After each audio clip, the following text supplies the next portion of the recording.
मलाही एक आदिवासी म्हणून आम्हालाही त्याचा खूप मनापासून आनंद झाला की एवढ्या वर्षानंतर कुलदैवताचा उद्धार झाला आणि आदिवासी पद्धतीने जी पूजा अर्चा व्हायला पाहिजे होती ती पार पडली. याचा खरोखर आनंद आमच्या सर्वांना आहे. त्याचप्रमाणे आज देवीला सुद्धा आनंद झाला. 4:30 वाजता या ठिकाणी पावसाचं विजांचा कडकडाट सुरू होता. या ठिकाणी आलेल्या भाविक भक्तांचं कुटुंबातील लहान मुलांचं हाल होतील अशी भीती आमच्या सर्वांच्या मनामध्ये होती.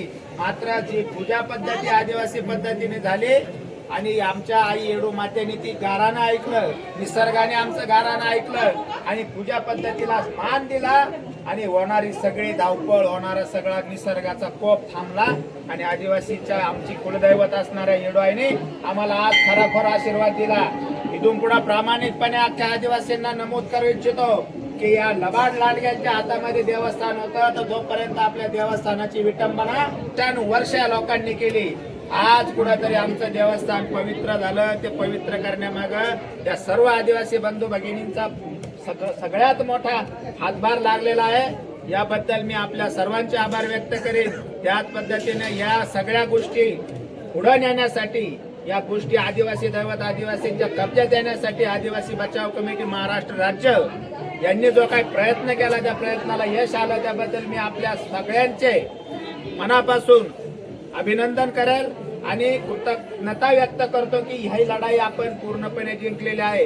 या 5 तारखेपासून या देवस्थानाचा, दोन्ही देवस्थानांचा कब्जा आदिवासी भिल्ल समाज ताब्यात घेणार आणि गावातले किंवा बेकायदेशीर ट्रस्टी जे आमच्या आदिवासीच्या दैवताला कुठंतरी हरताळ फासून आमच्या विरोधात जाऊन आमच्या देवांची कुठंतरी विटंबना करून आमच्या देवांना आमच्यापासून लांब करण्याचा जो प्रयत्न केला असेल, इथं दर्शनाला जाणाऱ्या लोकांना माहित असत की पूर्वी आमचा प्रत्येक व्यक्ती देवीच्या पायावर माथा टेकत होता. आज देवी आमच्यापासून 10 फूट लांब केली आणि तिच्यापासून लांबून दर्शन घ्यायचं म्हणजे लाखो रुपये खर्च करून आमचा आदिवासी वर्षातनं एकदा तिथं पूजेसाठी येतो. याचं सुद्धा दर्शन स्टीलच्या पादुकांसोबत म्हणजे आमचा आणि देवीचा संबंध यांनी तोडला. मात्र आता आम्ही या भविष्यामध्ये ज्यावेळेस या देवस्थानाचा कब्जा घेणार तर प्रत्येक आदिवासीला तिच्या पायावर माथा टेकवण्याचा अधिकार होता, तो अधिकार परत मिळवून देणार आहे. या ठिकाणी आज अगदी थाटामाटात आमच्या ठाकरे दादांनी जी काही पूजा पद्धती आम्हाला शिकवली की आदिवासींची पूजा पद्धती कशी असते, त्यांनी अष्टसिद्धी नवनिधीची जी पूजा केली, पंचतत्वाची पूजा केली, धरती मातेची पूजा केली, जल मातेची पूजा केली, गणिकंसराची पूजा केली. ही पूजा आमच्या आजपर्यंत आम्ही ट्रस्टला विचारलं की तुम्हाला आमच्या आदिवासींची पूजा पद्धती माहिती आहे का? त्यांनी वर हात केले. आमचा त्या देवस्थानाचा काही संबंध नाही म्हटली. आमची देवी खाली बसली, तुमची देवी वर बसली. मग मला आदिवासींना प्रश्न विचारायचा, नेमकी तुम्ही ह्या देवीला येता का खालच्या देवीला येता? हा प्रश्न आता प्रत्येक आदिवासी यांना विचारला पाहिजे अशी मी आग्रहाची भूमिका धरतो. आणि या यात्रा उत्सवामध्ये आलेल्या सर्व आदिवासी भाविक भक्तांचं मनापासून स्वागत करतो. येडवाई त्यांच्या प्रत्येक गोष्टीला, येडवाई त्यांच्या प्रत्येक नवसाला आणि मनातील इच्छेला पूर्ण करेल. पुढच्या वर्षी आपण सुखा समाधानाने आदिवासी रीतीने आपली येडवाईची पूजा पद्धती आणि यात्रा साजरी करणार आहोत. पुढच्या वर्षी कुणी याला हस्तक्षेप केला तर आपल्या आदिवासींमध्ये बोकड बळी देण्याची प्रथा आहे.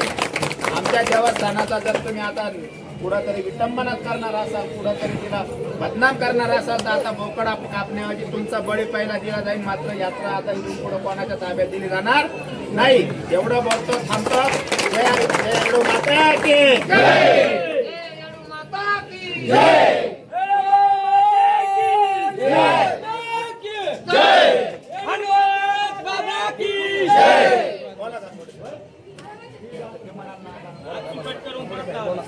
आदिवासी बचाव समितीने जो पुढाकार घेतला त्याबद्दल सर्वांचे मी हार्दिक अभिनंदन करतो. बचाव समिती त्याचप्रमाणे आदिवासी परंपरेने, आदिवासी रीती रिवाजाप्रमाणे, आदिवासी रूढीप्रमाणे, प्रकृती पूजनाप्रमाणे जी आपल्या देवीची पूजा करणं अपेक्षित होतं ती आतापर्यंत झालेली नव्हती. म्हणून आदिवासी देवीची, देवी देवतांची पूजा कशी केल्या जाते, नवसिद्धी नवग्रह कसे आळवल्या जातात, देवांच्या भेटी कशा घडवल्या जातात, आपल्या परिसरामध्ये नसून संपूर्ण जगतामध्ये सर्व लोकांना सुखी ठेवण्यासाठी काय मंत्र बोलावे लागतात, त्यासाठी नंदुरबारवरून म्हणजे गुजरातच्या बॉर्डरीवरून जमनदादा ठाकरे आलेले आहेत. ते आदिवासीचे पुजारी आहेत. ते महाराष्ट्रामध्ये अनेक ठिकाणी जिथं जिथं आदिवासीच्या ज्या रूढी परंपरा संपवलेल्या आहेत त्या ठिकाणी जाऊन जनजागृती करतात आणि त्या परंपरा जपण्यासाठी स्वतः ते मंत्रोच्चाराचा घोष करतात आणि आपल्या बांधवांना समजून सांगतात की आपली रीतिरिवाज रूढी परंपरा पूजा कशी आहे, ती देवाच्या ठिकाणी कशी असावी, लग्नाच्या ठिकाणी कशी असावी, ज्या ठिकाणी मयत झालं त्या ठिकाणी कशी असावी, घराची पूजा करायची ती कशी असावी, शेतीची पूजा करायची ती कशी असावी, या सगळ्या पूजा ते आपल्या विसरलेल्या समाजाला सांगत आहे. आणि म्हणून या ठिकाणी जे येडोई देवस्थान आहे या देवस्थानला व्यक्तिगत मी 94 सालापासून येतोय आणि माझ्या आजोबा बरोबर आजी बरोबर मी या ठिकाणी लहान असताना 6वीला असताना मी नदीनं आलेलो आहे. आजी आजोबाचं बोट धरून मी इथपर्यंत आलेलो आहे. आणि जी आपली देवी आहे ती देवी तांदळा स्वरूपात आहे. तिला हात पाय डोळे वगैरे काय नाही, ती तांदळा स्वरूपात आहे आणि ती साक्षात या डोंगर दऱ्यामध्ये या डोंगरामध्ये या निसर्गरम्य वातावरणामध्ये प्रगट झालेली आहे आणि ती आमची कुलदैवत आहे, आदिवासीचं कुलदैवत आहे. आणि म्हणून तिला जे बंधक बनू पाहत आहे त्यांना आम्ही बंधक बनू देणार नाही. या ठिकाणी अनेक वर्षापासून भक्त पावत्या फाडतात. अनेक दिवसापासून हजारोच्या लाखोच्या या ठिकाणी वर्गण्या होतात, परंतु या देवीसाठी कुठलाही 1 रुपया खर्च केला जात नाही. हे जे तुम्हाला दिसतंय हे सगळं भाविक भक्तांनी दिलेलं आहे. या ठिकाणी वन विभागाने हे तयार केलेलं आहे. मग तुमच्या आमच्या पावत्या फाडलेला पैसा जातो कुठं हा त्यांना प्रश्न केला पाहिजे. हे आदिवासी येडोई देवस्थान आहे. या लोकांनी ते देवस्थान गावामध्ये स्थापन केलेलं आहे. त्या गावामध्ये स्थापन केलेला येडवाईचा उतारा सुद्धा गावामध्ये नाही. ते ट्रस्ट सुद्धा बोगस आहे आणि हे माणसं तुमच्या भक्तांच्या जमा झालेल्या पैशावर डोळा ठेवून यात्रेमध्ये पावत्या फाडतात आणि एक नाटक करतात का आम्ही देवीसाठी खूप काही करतोय. म्हणून या लोकांचा डाव हाणून पाडण्यासाठी आम्ही अनेक वर्षापासून भांडतोय. परंतु जत्रा जवळ आली का पोलीस प्रशासन तहसीलदार या लोकांना त्या हाताशी धरून 4-2 दिवस गोड गोड बोलून हा जो आमचा विरोध आहे तो मोडवण्याचा प्रयत्न करतात. परंतु आता हा विरोध आम्ही मोडू देणार नाही. या ठिकाणी भलाई कुठलीही किंमत आम्हाला मोजावी लागली तरी चालेल, परंतु येडवाई ही आदिवासी भिल्ल समाजाची कुलदैवत आहे. ही वंश परंपरागत आलेली आमची जी चालीरीती रूढी परंपरा आहे त्या पद्धतीनं ती भिल्लांच्याच ताब्यात राहील, आदिवासींच्याच ताब्यात राहील.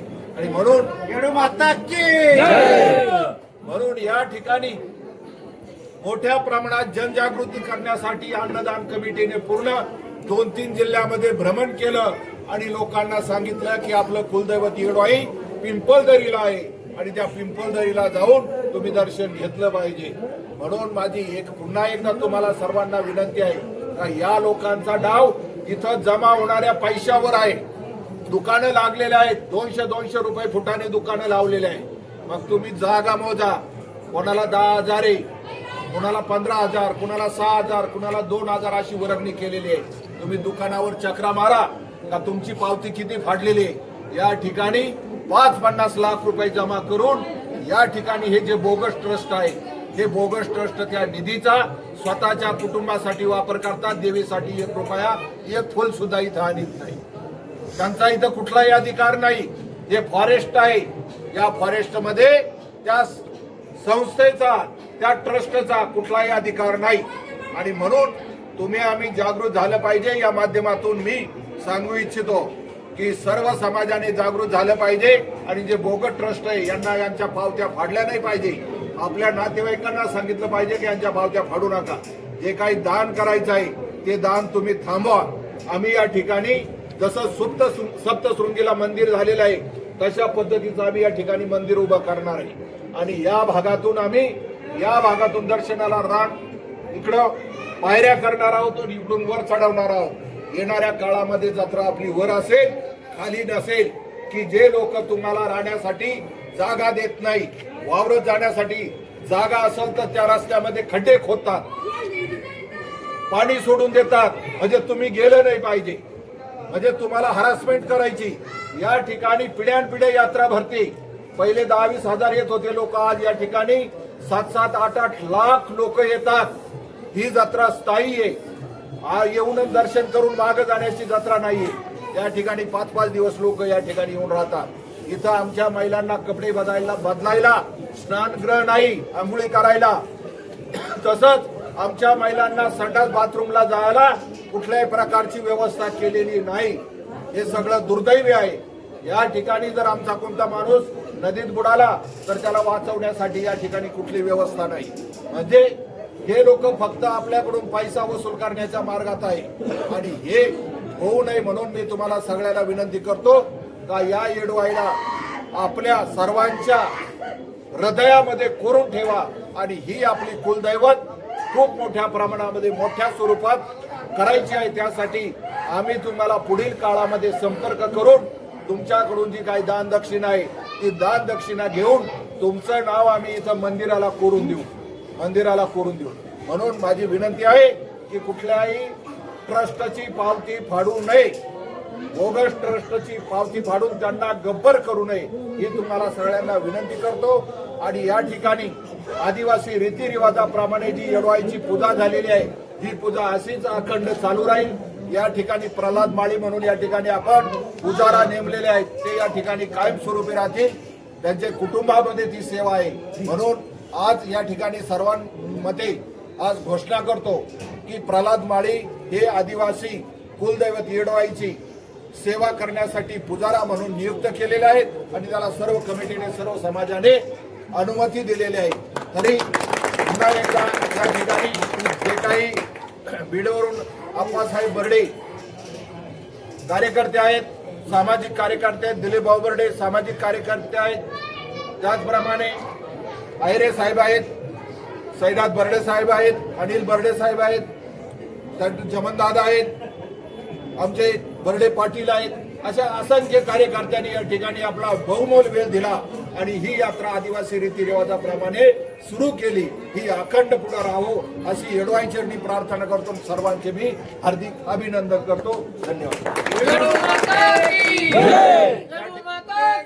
या ठिकाणी त्यांनी खूप मोलाचा वेळ आम्हाला दिलेला आहे, खूप मार्गदर्शन केलेलं आहे, सगळं सहकार्य त्यांनी आर्थिक सहकार्य दिलेलं आहे, बुद्धीचं सहकार्य दिलेलं आहे. त्यांचे सुद्धा आम्ही सगळेजण आभारी आहोत. नवनाथ माळी पत्रकार त्यांचे सुद्धा आभारी आहोत. आमचे बर्डे दादा यांचे बी आभारी आहे. मूर्तीलान कीर्तिमान सगळं आमचा जो आदिवासी बचाव ग्रुप आहे या सर्व ग्रुपचे आम्ही हार्दिक अभिनंदन करतो, युवकांचे अभिनंदन करतो. आणि या ठिकाणी थांबतो. फक्त 2 शब्द आमचे आप्पासाहेब बोलतील.